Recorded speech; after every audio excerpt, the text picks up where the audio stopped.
Welcome to your Monday edition of Strip Sports Daily Delivery. I am Michael Rand. This is your favorite daily sports podcast on Star Tribune, StarTribune.com. A lot to get to today with the Super Bowl. In fact, we have two guests, Jim Souhan, Star Tribune columnist, Tom Linnemann, former St. John's quarterback, both here to talk about the Super Bowl. So we're going to hop right into both of those discussions right off the bat because usually we do a What Did I Miss segment at the beginning here. Well, probably the only thing you missed possibly this weekend was a lot of the breakdown of the Super Bowl, and we've got that for you right now. Well, my first guest here today on Strip Sports Daily Delivery, Star Tribune columnist Jim Souhan. Nice enough to check in with us this morning. Jim, how are you doing? I'm all right. I wish I had watched a better football game last night, but, we get what we get.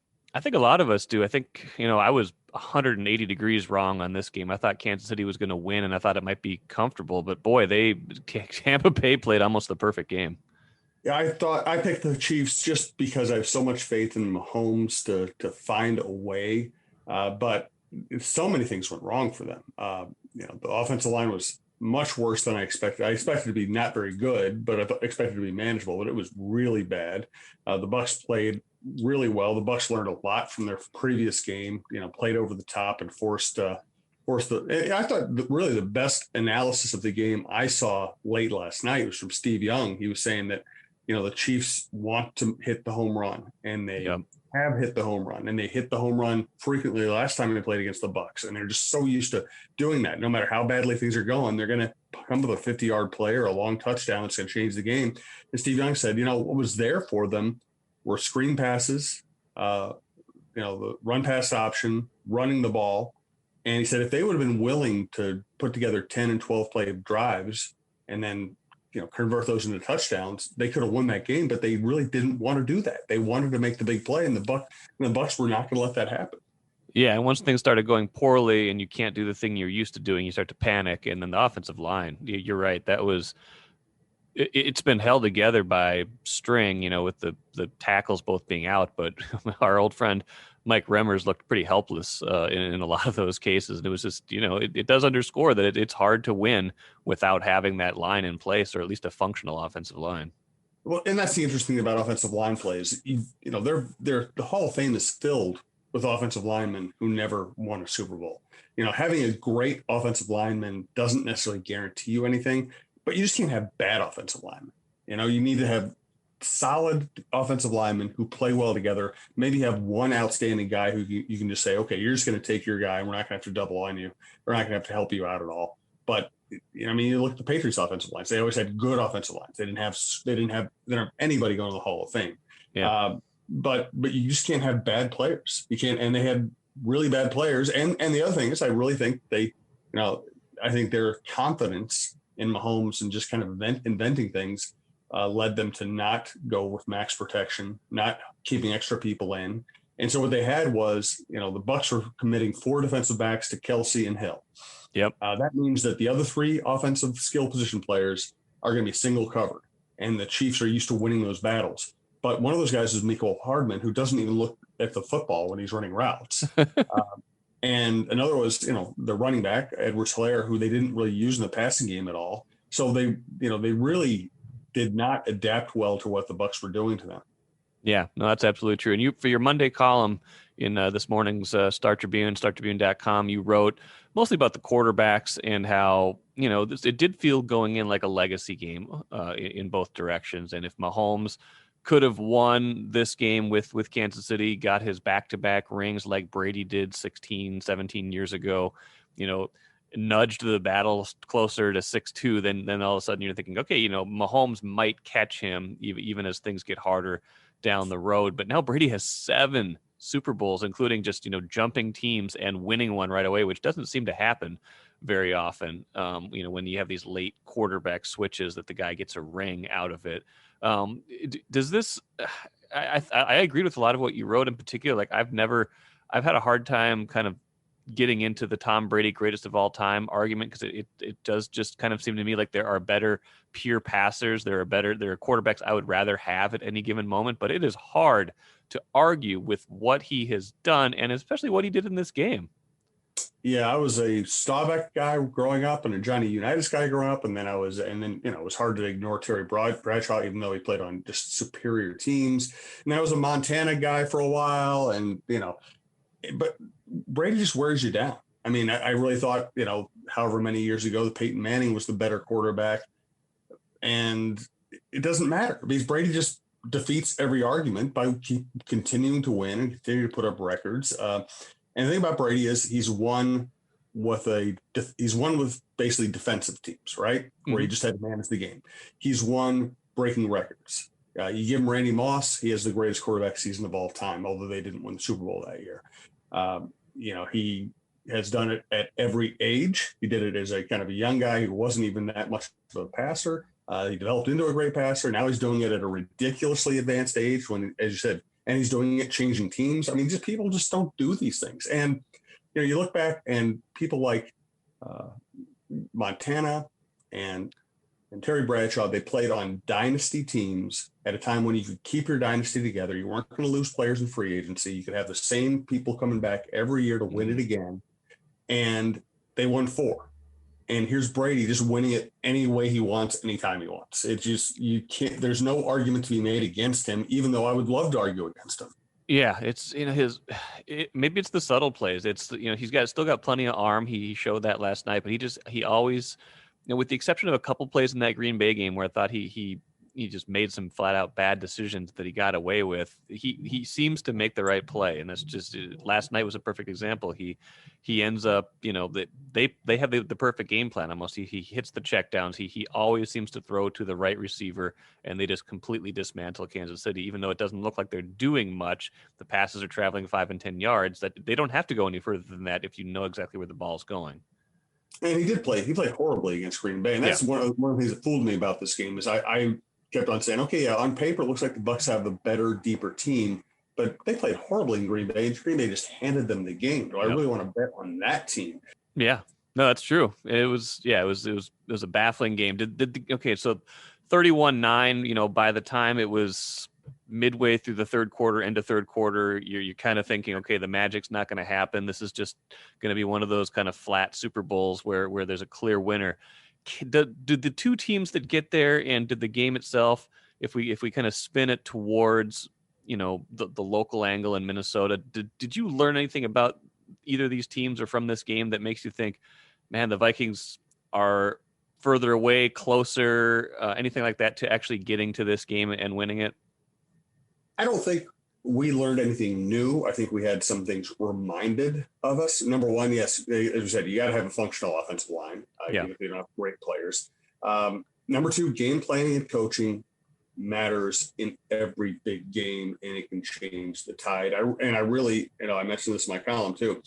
Andy Reid's a great coach, and his team looked unprepared. And you do wonder if his son getting into a horrific accident involving alcohol and putting a child into, giving a child brain damage. You wonder what that did to them as a team. And I'm not equating these things in terms of importance. The child's life is far more important than anything that happened last night. But if we're going to talk about football, how you prepare, what your mindset is, these things matter. The Chiefs looked discombobulated all game.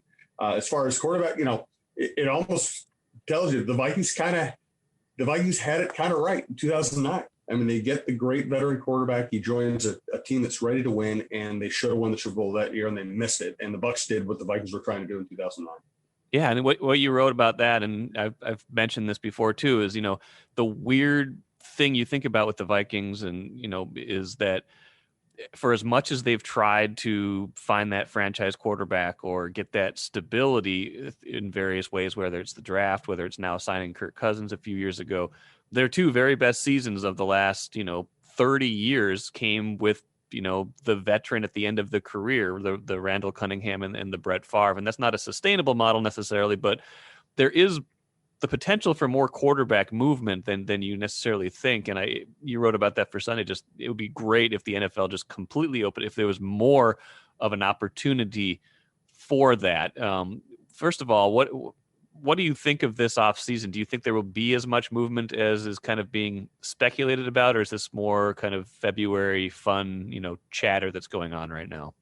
Well, I really, I think Schefter said month ago, there'd be like 18 new quarterbacks in the league. And if you look at some of the moves that have already been made, and a lot of teams are going to draft or promote somebody, maybe you get to 18, but it seems like a huge number to me. It seems like an unattainable number.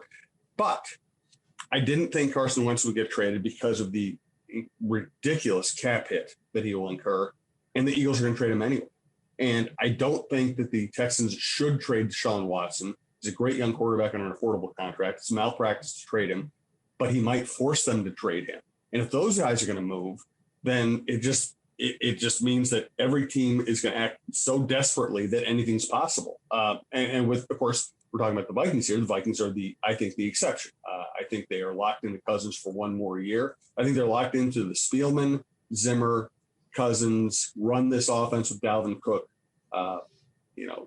construct for at least one more year. And I think any big decisions to be made will be made a year from now. But I think the Vikings might be the exception.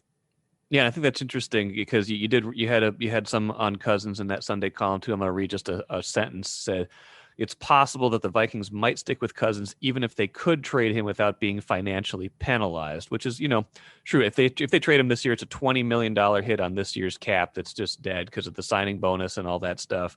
Anybody they brought in that was high priced would they just be crushed? Although I think Schefter did report this weekend the cap looks like it's going to be a bigger number than they were anticipating, maybe 180, 181, something like that. They've been preparing for 175, 176, but still, if you were you, not Rick Spielman, what would you do this offseason if there's kind of this hot market out there where it seems like a lot of quarterbacks are changing hands? How tempted would you be to try to trade Kirk Cousins this offseason? Listen, I've not been a big I've been all over the map on Cousins, depending on all of us have time frame talking, because I thought it was a good idea to bring him in, and he has played in generally pretty well. And after a horrific start to this year, he played pretty well the last 10 games, and he seems to fit in its offense. There are good things you can say about Kirk Cousins. I just don't trust him to take you anywhere. So would I like to see them move on from Kirk Cousins? Yes. Would I like to see them move on from Kirk Cousins, take the cap hit, and make a deal that's actually available to them to bring in another quarterback?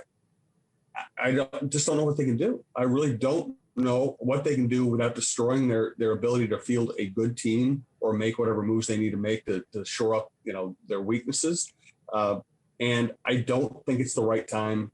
It's theoretically possible, drafting where they're drafting, they could get one of the good quarterbacks in this draft. Is that person going to come in and with a team that is kind of built to take one last swing at this thing, is that quarterback can elevate this franchise quickly enough that person's a better option this year than Cousins? So even though I don't like saying it, I think the right plan is to give Cousins another shot with this group. And if you're going to blow things up, blow it up a year from now or 2 years from now. Yeah, and Zimmer kind of said as much a couple of days ago, even he was on the NFL Network, said Kirk's our guy.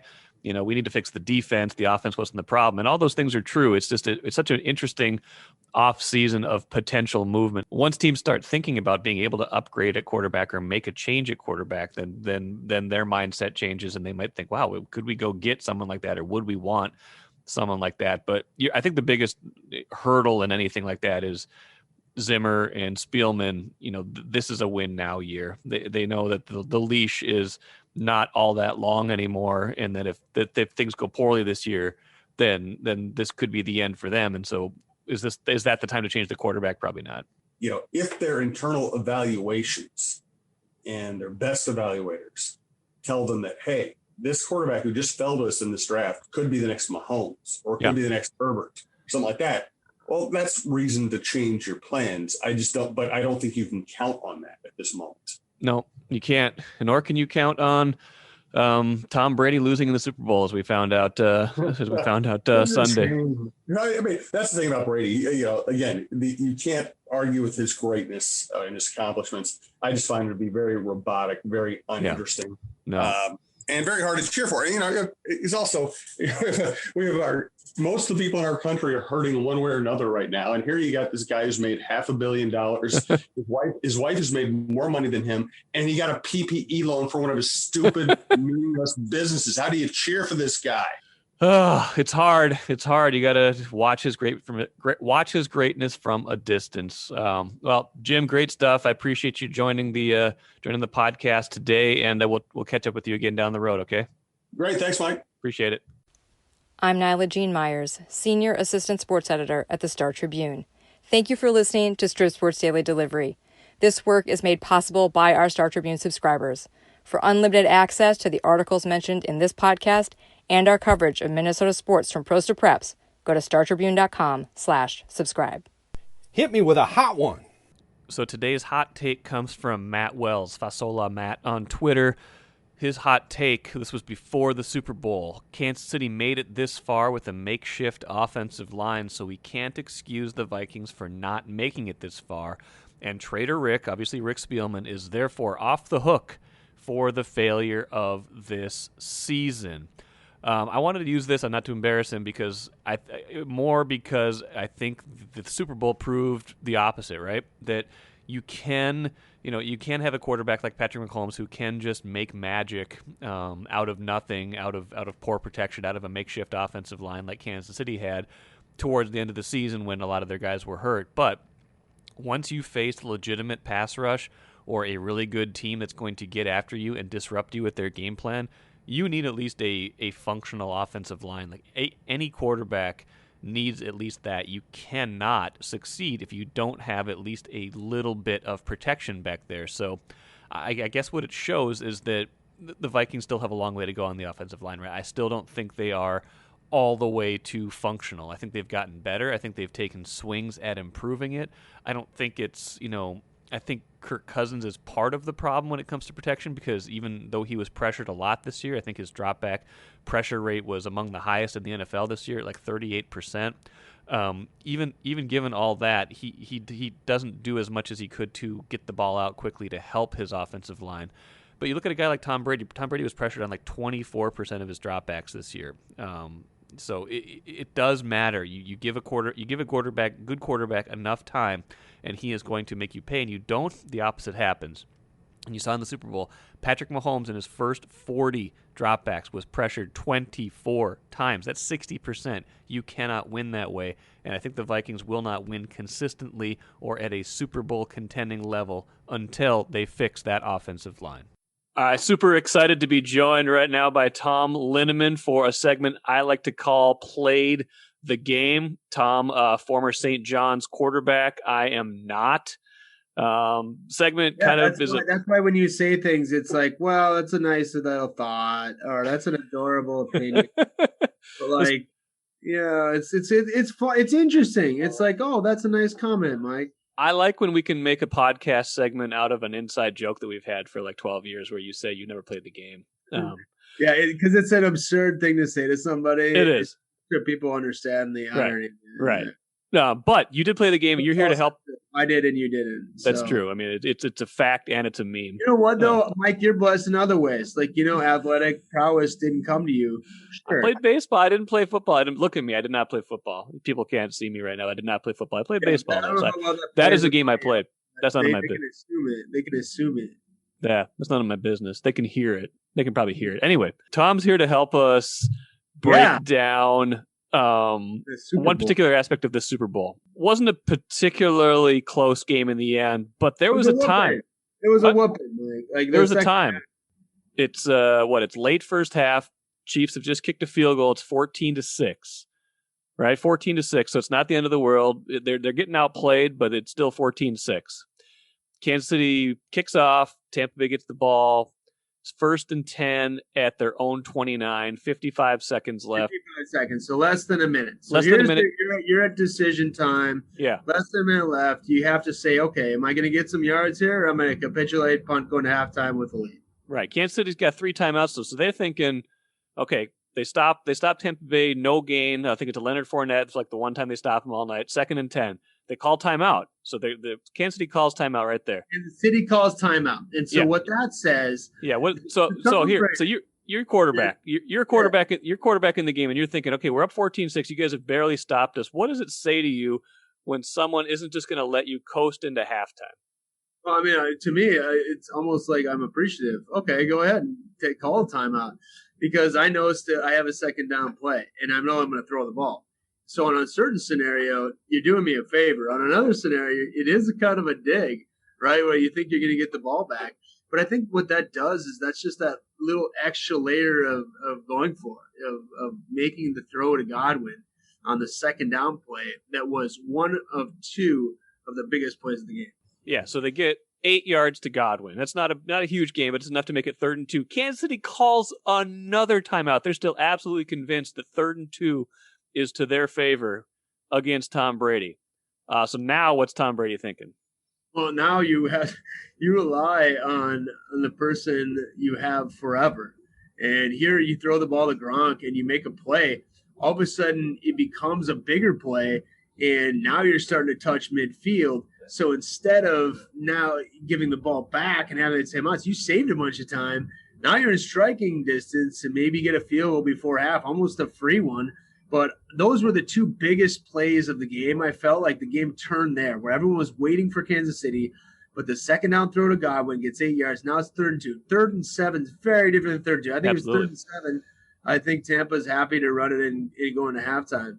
But the play to Godwin to make it 3rd and 2, to have another timeout, throw the ball to Gronk, you get a first down, and now all of a sudden Tampa Bay is on the offense, and to go in and score another touchdown is backbreaking. Yeah, you get right after that, you get the long pass interference call. Mike Evans gets tangled up with Breeland. I don't know if that was a great call or not. Looked like Evans kind of fell, but it gets called, right? You put that yourself, ball was uncatchable. Also, that ball was uncatchable. Yeah, but you put yourself in that situation though, where Brady's going to take a shot downfield and he gets the call, and then they need another 24 already. Brady gets Fournette for 15 over the middle. They call their last timeout. 13 seconds left. All of a sudden, it's 1st and goal. That's a big play though by Fournette, because everyone from Kansas City is playing sort of umbrella coverage, keep everything in front of you, and that took a route to Fournette, which is classic Brady. That's Brady dumping down, and instead of getting 4 or 5 yards, Fournette breaks it, and now all of a sudden you're in the goal line situation. And they get it into Antonio Brown, 21-6 at halftime instead of 14-6. Now, I can see the logic on the Chiefs' part, right? They've just made it 14-6. They're thinking, we get the ball to start the second half. Can we get a 2-for-1 if we stop them? Can we get Mahomes cooking? I actually agree with everything the Chiefs did. I actually strategically agree with both timeouts. In fact, even the 3rd and 2, because in my head I'm thinking, okay, they're going to run the football. Right. So, but that's just Arians outdoing. That's a confidence play. That's what Reed's done all these playoffs, right? Remember when he went for it on 4th down? Arians, who's another quarterback, just like Andy Reid, dialing up that throw to Gronk, I think it's a major play. It's a pivot point in the game. But I don't blame Kansas City for calling either timeout. In that point, like, they wanted to score again before half to turn the game around. Yeah, that's a good point. They're trying to get momentum. They're thinking, okay, we got a little something going here. They're thinking Tampa Bay is going to be happy enough to be up. Why not try to steal a field goal? And ends up biting them. It kind of was actually a little bit, the way it played out wasn't exactly the same, but it was a little bit reminiscent of the end of the first half in the Green Bay Tampa Bay NFC title game, where you're thinking momentum's going one way, Green Bay gets the ball back, but then they get a pick, and then Brady houses them over the top and they get a touchdown when you're thinking field goal at the most. And then all of a sudden it's like, well, this got lopsided fast. There was a play though, and here's the difference. That touchdown, the Tyrann Mathieu play, right? Yes. Where it's questionable. And I think right now, if you look at Tom Brady and who he is and the zeitgeist, and you look at what is probably the far end of reasonable pass interference calls. Yeah. Right? And you look at Tyrann Mathieu, who's like one of the best defensive players in the league. Yeah, like, for sure. Defensive player of the year last couple of years. In fact, RG3 still has his Heisman in his house. I think he should give that to Tyrann Mathieu like he deserves. But for real, like that, and you saw Matthew talk to him and said, you got one for free. So I think that's an interesting moment. Yeah. That allowed the Bucks to go and score a touchdown. But really, those two plays, they made plays. I agree with the Chiefs' strategy. Yeah. But Brady made plays. One more thing, and then we're going to go. They had a stat up there that said Mahomes, in his first 40 dropbacks, had been hurried or pressured in some way 24 of those times. That's 60%. So they were on him all game. Just describe to me it should be intuitive. I'm sure most people can instinctively think about this, but like when you are under duress all game as a quarterback, what is that like?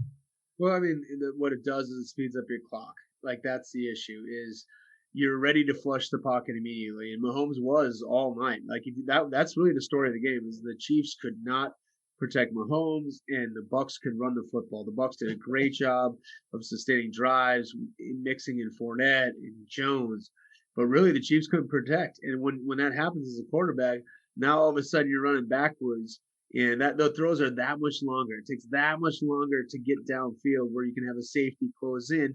And the fact is, Kansas City dropped several pivotal passes, like 3 or 4 key third down. Kelsey too.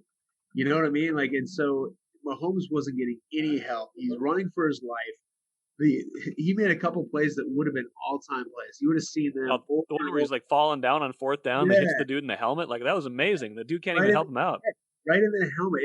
It felt like Kansas City was playing tight all night. Like it felt like the whole time everyone was waiting for them. But I mean, if you're Matt Mahomes, like he made the throws, like he didn't play poorly. Yeah, it's just that they couldn't protect him. No, we knew that was a storyline coming in. Like their offensive line is banged up, both their tackles are hurt. Tampa Bay has a really good front seven, but I just didn't think that. I thought Mahomes would just see him make. Suh was a menace, by the way. What? Suh was great. Yeah. See, that's like people talk about the Vikings, like why do they have so much trouble? It's because if you have somebody up front, that's why missing Pierce was so tough this year. You look at Linval Joseph, what he did. And Suh was the difference maker. Now, he doesn't problem stat sheet as much, but just holding that line of scrimmage and allowing all the twist that the Bucks were coming on. Mahomes he was going backwards.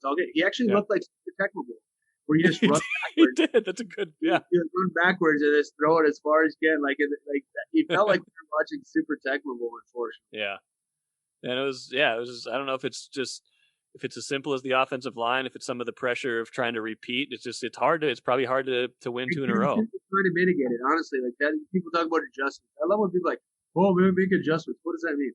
Well, Kansas City's getting a bunch of pressure, right? So they try to run some screens. That's a great way to alleviate pressure.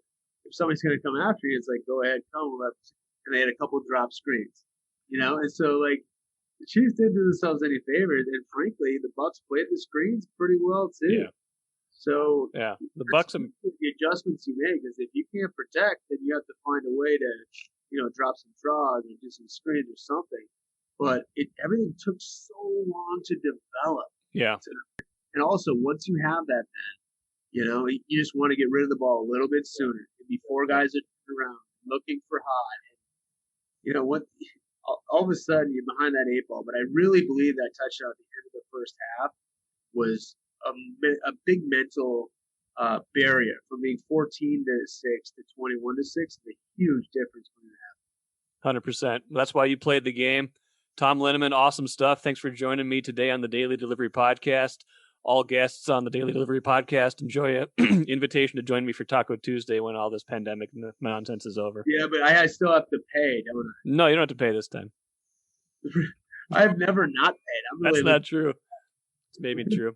All right. Thanks, Tom. All right, see you. Let's end it with the cooler. You didn't think I'd get out of here talking only about the NFL or that I could avoid the Timberwolves even for a day. Wolves play at San Antonio tonight, 7:30. Here's something I want you to watch if you haven't been watching this already this year. Seems like the Wolves' young players are becoming the real heartbeat of this team. And that's not just number 1 overall pick Anthony Edwards. It's fellow rookie Jaden McDaniels, who's really come on lately. It's second-round pick from 2019, Jalen Noel. It's Naz Reid, Jordan McLaughlin, undrafted guys. These guys have been playing at a much higher level lately, and I dare say that bodes well for the future, that they are becoming such an integral piece of this year's team. Worries me a little bit in the present, though, because I find myself at times kind of yearning for 2 rookies, a second-round pick, and 2 undrafted guys on the court instead of the likes of D'Angelo Russell, instead of the likes of Ricky Rubio, instead of the likes of Ed Davis, instead of the likes of Josh Okogie, guys that have years of experience on them and then in a lot of cases are making a lot more money than they are. So, 6-17, not a lot has gone right for the Wolves. A lot of that is the injury and illness to Karl Anthony Towns, and we'll see when he comes back. Second unit, or these reserves, these young reserves, are becoming kind of the pulse of the team, and I'd say that bodes well for the future and not so much for the present. That'll do it for today's show. Join me tomorrow when I expect to be talking to Rachel Blount, Star Tribune staff writer, about St. Thomas and their transition to Division I. And join me in about a year for talk about the Super Bowl again. Who knows, maybe this will be the time a year from now when we're talking about the Vikings winning their very first Super Bowl. Read us on Star Tribune, StarTribune.com. Thanks for joining me on Strip Sports Daily Delivery.